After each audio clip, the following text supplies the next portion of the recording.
बिस्मिल्लाहिर्रहमानिर्रहीम अस्सलाम वालेकुम। हैप्पी किसान पाकिस्तान तो खुश आमदीद।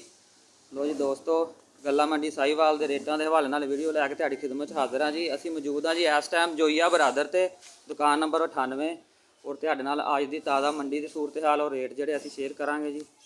वो जी तुहानूं लैके चलने जी बाहर माल वाल। अज जिहड़ा साहिवाल गल्ला मंडी दे विच जिहड़ी माल की अराइवल है वो बहुत कम हैगी है जी।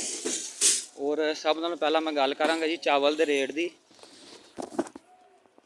चावल का रेट जिहड़ा हत्थ वाला माल है जी वह सिरा अज 4500 रुपया 4200 रुपये तो लग के 4500 रुपये तक अज सिरा रहा जी हत्थ वाले माल का। मशीनी माल के जिहड़ा सुक्का माल वो काफ़ी बेहतरी है जी।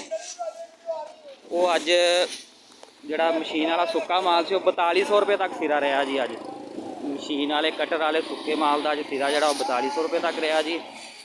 इस अलावा जिहड़ा गिला माल है जी मशीन वाला वो 3700 रुपये तक सेल होया जी। अज साहिवाल गल्ला मंडी के रेट ने जी ताज़ा लाइव तुहाडे नाल शेयर कर रहे हैं जी। मोरखा 18 अक्तूबर 2023 बुध का दिहाड़ा जी। और मक्की के रेट के अज मजीद मंदा है जी। मक्की या नवी मक्की 22 मुआचर की अज जी 1600 रुपये तक सेल हुई है जी। सुक्का माल वह सिरा 2050 रुपये साहिवाल गल्ला मंडी के ताज़ा रेट ने जी। कपाह का रेट जोड़ा 4500 रुपये तो लग के 6000 रुपया काटन का रेट है जी। चावल का रेट जोड़ा थोड़ा जहा स्टेबल है। मक्की के रेट काफ़ी मंदा है जी। बारिशों की वजह तो साहिवाल गल्ला मंडी के जी अराइवल है बहुत कम हैगी है जी। और जी हैप्पी किसान पाकिस्तान से तुहाडी खिदमत में साहिवाल गल्ला मंडी के ताज़ा रेट जोड़े शेयर किए हैं जी।